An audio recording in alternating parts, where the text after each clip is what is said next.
예전에 히토류 때도 계속해서 노이즈로 작용을 하면서 시장에서 걱정을 굉장히 많이 했습니다. 네. 그리고 이제 관련주들이 좀 하락을 하고 그랬었는데 결과론적으로는 그냥 걱정하면서 그냥 넘어갔었거든요. 아, 걱정만. 예, 예. 네. 이제 그런 부분이 좀 있었는데 그때보다는 지금은 훨씬 더 미중 갈등이 좀 강화됐고요. 네.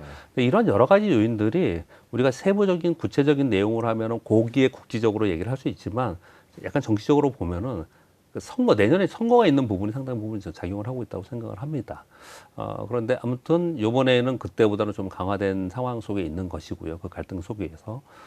그런 상황에서 지금 이 부분은 지금 반도체 얘기를 계속 하고 있는데 반도체만이 아닌 뭐 고사양의 뭐 방위산업 있는 무기나 뭐 이런 데 다 들어가는 거기 때문에 굉장히 중요하게 생각을 하는 부분이고요. 근데 우리나라는 그런 쪽보다는 이제 반도체 신경을 굉장히 많이 쓰는 거죠.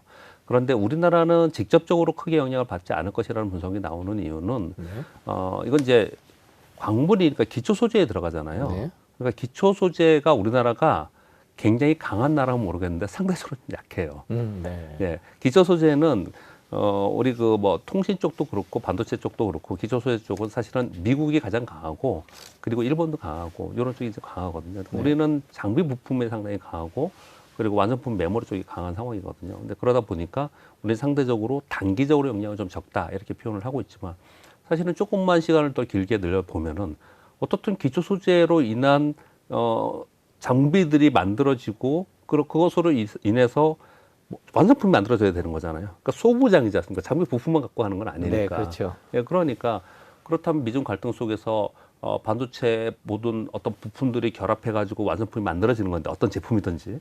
근데 그런 쪽에서 좀 뭐랄까 공급망 차질이 생길 수 있다. 그렇다면 장기적으로 우리 시장에도 우리나라 제품에도 영향을 줄 수 있겠다 이렇게 보는 거죠. 그래서 걱정을 많이 하는 거고. 그래서 오늘 시장에 보면은 그래서 극명하게 주식시장은 너무나 예민해요. 그래서 오늘 보면은 반도체 주들이 전반적으로 좀 하락을 했고요. 그리고 반면에 자원개발주라고 되어 있는 자원개발주들은 다 올라가고 이런 특징을 좀 오늘 보였거든요. 근데 이런 거는 시장이 굉장히 주식시장이 굉장히 예민한 시장이기 때문에 그런 것들 영향을 받으면서 주가는 움직이지만 사실은 당장의 어떤 주식이라는 게 기업의 이익에 연동하는 거잖아요. 그런 거에 바로 움직이는 그런 부분은 아니고요. 심리적인 영향이 있고 그 영향으로 해서 수급까지 영향을 받고 그러면서 움직이면서 시장을 이렇게 지금 반도체 하락을 하고 상대적으로 걱정을 좀 많이 하고 있는 상황이다 이렇게 볼 수 있어요. 중국이 이번에 제안을 한 광물들이 보면은 반도체 종류 중에서도요. 네. 우리나라 메모리 반도체에는 크게 예. 관련이 없고 뭐 예. 다른 쪽에 예, 영향을 예. 준다라고 이제 보도가 나오던데 네. 그러면은 전 세계 반도체 시장에는 어떤 예. 영향을 좀 줄 거다 이렇게 봐야 될까요? 그렇죠. 예, 기초 소재이기 때문에 일단 보통 보면은 레거시한 반도체가 있고 AI향이나 아니면은 뭐 자동차용으로 들어간다든지 이제 고사양의 반도체들이 있지 않습니까? 그 반도체를 만들기 위한 과정들이 있잖아요. 그 과정 속에서 뭐 세정을 하고 식각을 하고 뭐 여러 가지 요인들이 있잖아요. 거기에 들어가는 광물들이거든요. 예, 그러니까 고사양의 선단에 있는 그런 쪽에 있는 제품들을 만들 때 좀 어려움이 있을 수 있다 이렇게 얘기를 좀 하고 있는 거거든요. 그러니까 TSMC는 실제로 어떤 영향을 받을지는 조금 더 지켜봐야겠지만 당장은 지금 그쪽에는 가장 선두의 파운드리 선두가 TSMC가 있기 때문에 TSMC의 주가가 또 어떻게 움직이는지 좀 봐야 될 것 같고요. 그래서 어떻든 전체적으로는 시장에 영향을 장기적으로 줄 것이다라는 것은 분명히 맞는데 과거에도 이런 적이 있었거든요. 그렇기 때문에 그리고 또는 정치적인 이유도 상당히 있지 않습니까? 그래서 요것이 뭐 계속해서 더 확산돼 가지고 문제가 될 것이냐 아니면은 이슈로 끝날 것이냐 이런 것들은 지금 단정하기 좀 어렵고요. 시장에서는 그것을 뭐 민감하게 반응을 하지만 좀 더 지켜볼 일이다 생각합니다. 개인적으로는 이런 일로 인해서 이제 자원 이기주의라 그럴까요? 네, 이제 그렇죠. 각국들이 이제 자기네 자원을 갖고 싸우는 이런 성향이 더 커지지 않을까 이런 생각 드는데 어떻게 개인적으로 생각하세요? 지금 계속 그렇게 진행이 되고 있는 거고요. 뭐 지금 보면 2차 전지 소재도 그렇지 않습니까?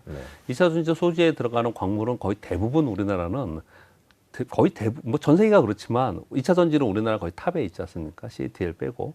근데 2차 전지 소재들은 거의 대부분 중국에서 지금 가져오고 있는 거니까 걱정을 많이 하는 거고 그래서 이거 공급만 다변화를 해야 된다라고 해서 뭐 칠레도 가고 아르헨티나, 호주 막 여러 군데 지금 우리가 접근을 하고 있는 거지 않습니까? 인도네시아는 그래도 광물을 아예 국유화해서 이제 수출 제한한다 이렇게 얘기를 하고 있는 거지 않습니까?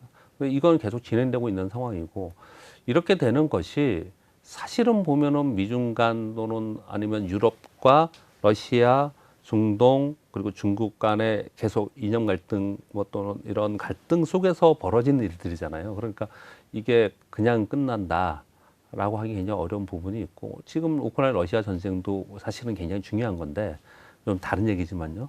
모두 다 결부이 되어 있다고 생각이 들어요. 그렇게 봤을 때 이거는 그냥 끝날 문제는 아닐 것 같다. 또는 미국의 내년에 대선이 있는데 그 전에 이게 뭐 잘 마무리되고 우리가 희망하는 것처럼 그렇게 되기는 좀 어렵지 않겠냐. 그리고 예전에는 우리는 뭐 글로벌리제이션 뭐 이런 얘기를 해줬잖아요. 지금은 전부 다 그냥 블록화되어 있는 그런 상황이니까 더더욱 어려질 거라고 생각을 하고 그 틈바구니 속에서 우리나라가 있는데 우리나라는 과거에는 정치는 미국, 경제는 중국 그랬는데 지금은 그럴 수 있는 상황도 아니고 상당히 어려울 것 같아요. 그냥 우리는 이런 데서 그냥 얘기 툭툭 던질 수 있지만 실제로 기업을 운영하는 그분들의 입장에 서면은 상당히 지금 곤혹스러운 상황이 아닐까라고 생각을 하고 그렇기 때문에 단기적으로는 어떻든 극복을 하거나 단기적으로는 반도체 가격이 저점을 찍고 좀 좋아지거나 이런 기대감이 좀 있는데 조금 더 길게 봐서는 야, 우리나라 반도체, 우리나라 산업 어쩌면은 좀 어려운 길을 갈 수 있겠구나 이런 걱정들이 많이 나오고 있습니다.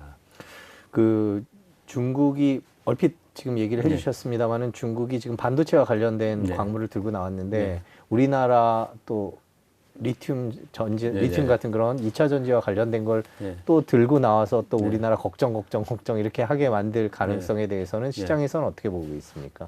근데 2차 전지의 광물은 이미 얘기가 계속 있었고요. 그러니까 지금 중국산 광물을 소재를 써서 만든 제품들에 대해서 제한을 지금 하고 있는 거잖아요. 그래서 우리가 지금 거기 게 아니고 다른 걸 쓰겠다라고 하는 거고 또는 중국산을 가져오지만 가공을 우리나라에서 해서 또는 다른 나라에서 해서 하겠다. 지금 이렇게 지금 하고 있는 거지 않습니까?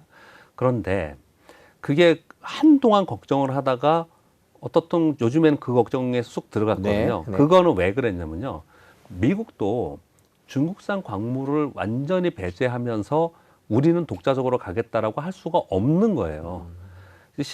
조금 다른 얘기지만 배터리 쓸 때 CATL은 CATL 배터리를 안 쓰고 싶은데 CATL 배터리를 쓸 수밖에 없는 거예요. 그러다 보니까 사실 저기 테슬라도 CATL 배터리를 쓰고 있는 네. 거거든요. 그렇게 어쩔 수 없는 게 분명히 있지 않습니까? 서로 싸우고는 있지만 그래서 이제 그걸 구분을 하는 거잖아요. 일정 정도 사양 이하까지는 오케이. 되게 웃기는 거잖아요, 사실은. 네. 그거보다 더 높은 고급 사양은 이건 고급 기술이니까 이건 안 돼. 뭐 네. 이런 식으로 얘기를 하고 있지 않습니까? 네. 이것도 똑같이 그렇게 갈 가능성이 있는 거죠. 사실 지금 두 가지의 광물 가지고 얘기를 했지만 중국의 광물을 가지고 그동안에 이런 어떤 패권 전쟁을 했던 것은 계속해서 있었기 때문에 앞으로도 꾸준히 계속해서 새로운 게 나오고 새로운 게 나올 수 있는 거거든요. 그런 속에서 우리는 어쩔 수 없이 그러면은 이런 광물이나 자원을 다른 곳에서 가져오는 공급망을 찾든지 아니면 그 속에서 미국과의 정치적인 중국과의 정치적인 해결법을 찾든지 그렇게 찾아가는 수밖에 없을 것 같습니다. 아까 말씀하신 대로 우리나라 기업들이 이제 중국에서 조금 예. 벗어나서 예. 다른 나라에서 자원을 찾으려고 예, 예. 노력을 한다라고 말씀을 예. 해주셨는데 그런 것들은 지금 어느 정도 진행되고 있고 어느 정도 성과를 거두고 있는지도 궁금합니다. 지금 포스코가 가장 많이 지금 하고 있는 거고요. 지금 얘기하는 게 뭐 포스코가 호주에서 개발하고 있는 거 예전부터 그러니까 상사가 하는 거 있지 않습니까? 자원 개발을 했던 네네네. 것들 그런 데서 하는 건데 예전에 LG 상사가 지금 이름은 바꿨는데 근데 LG 상사나 그런 상사 쪽에서 자원 개발했던 쪽에서 계속 하고 있는 거고요.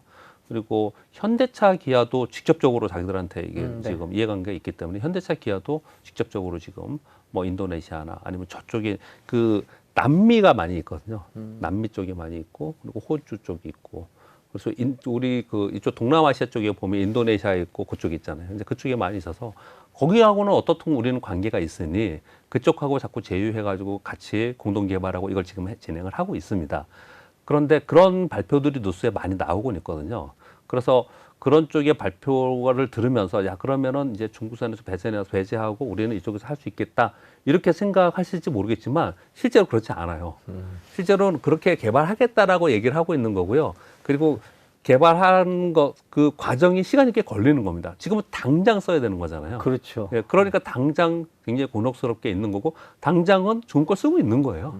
말은 그렇게 하고 있지만 실제로는 쓰고 있는 상황인 겁니다. 근데 정말로 중단했을 때 이거 어떡할 거냐, 이런 걱정이 있기 때문에 미리 대비하기 위해서 그렇게 하고 있는 거죠. 더 많은 뉴스를 보시려면 화면 오른쪽에 있는 구독 버튼을 눌러주시면 됩니다. 그리고 제보할 게 있으면 꼭 저희한테 보내주십시오. 저희가 열심히 취재하도록 하겠습니다. 항상 SBS 뉴스를 시청해 주셔서 대단히 고맙습니다.